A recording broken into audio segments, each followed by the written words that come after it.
Good afternoon, this is Sean Golding with Golding & Golding, here to discuss the basics of IRS passport revocation or denial for unpaid taxes, seriously delinquent debt, what you can do to prevent it, common issues and occurrences, things like that. So with the FAST Act, there was the introduction of USC Code 7345. And basically what it says is this. If a taxpayer has unpaid taxes, which amount to a seriously delinquent tax debt, nice words, right? That can become a situation in which the government can use that to deny, revoke, or limit passport. For taxpayers who travel a lot for work, for taxpayers who reside overseas but still have they're U.S. citizens, they still have a U.S. passport, that could be a serious impediment to day-to-day life. Okay, so let's go through the basics. What does the IRS have to prove? Well, first, it has to be a seriously delinquent tax debt, which means it has to be more than $50,000. Like other numbers you'll find in the tax code, which may seem antiquated, it adjusts for inflation. It's currently $54,000. Okay, so what happens is if there's a taxpayer, and just by reference, taxpayer is another way of saying U.S. person. If you get if you get caught in the situation, it's in part because you haven't paid your taxes, right? But U.S. person typically means U.S. citizen, legal permanent resident, foreign national who meets the substantial presence test. Although categories 2 and 3 probably won't apply. It's mainly just for citizens and dual citizens because only citizens qualify for passports, right?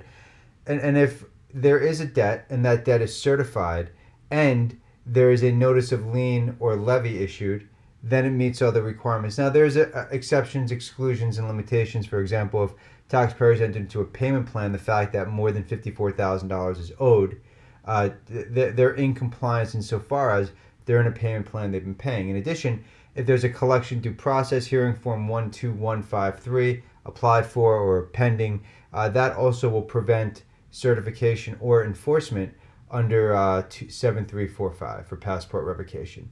In addition, there's certain elections that can be made if someone's claiming innocent spouse, things of that nature. Let's go through some of the common examples, okay? Example 1. This is one, we specialize in international tax, so this is something we see a lot.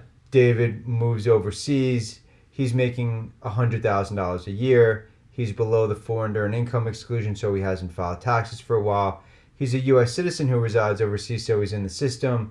The IRS starts filing substituted returns. The taxes start adding up.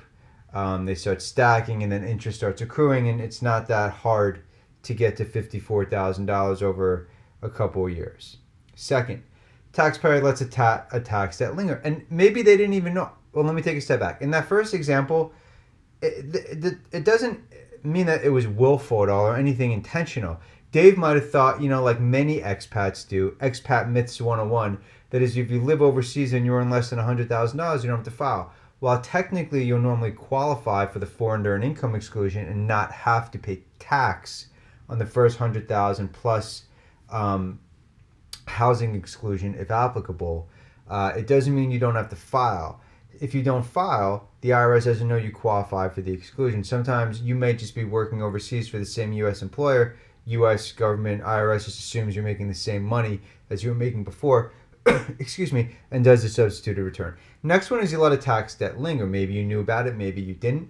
Maybe all the IRS doesn't have to chase you down to prove, to give you notice. All they have to do is send it to your last known address. You never received it. New tenant doesn't care less. They toss it in the trash. Maybe it was a $30,000 tax debt. Maybe it was legitimate. Maybe it wasn't. Interest is accruing.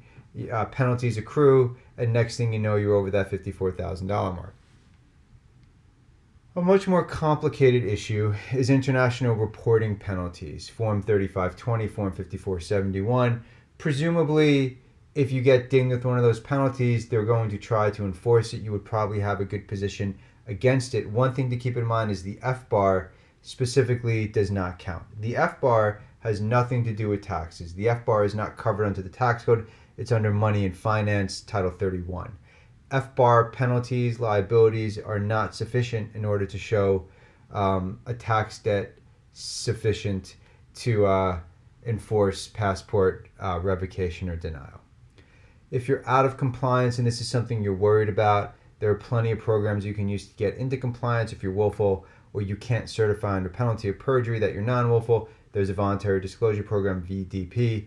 Otherwise, there's plenty of non-willful options. There's the streamlined domestic offshore procedures, streamlined foreign offshore procedures, delinquency and reasonable cause. We have lots of free information available on our main websites and all of our sub-websites. You can always reach out and schedule a reduced fee initial consultation if you think it's appropriate. Again, my name is Sean Golding with Golding & Golding. Thank you for your time. Enjoy the rest of your day.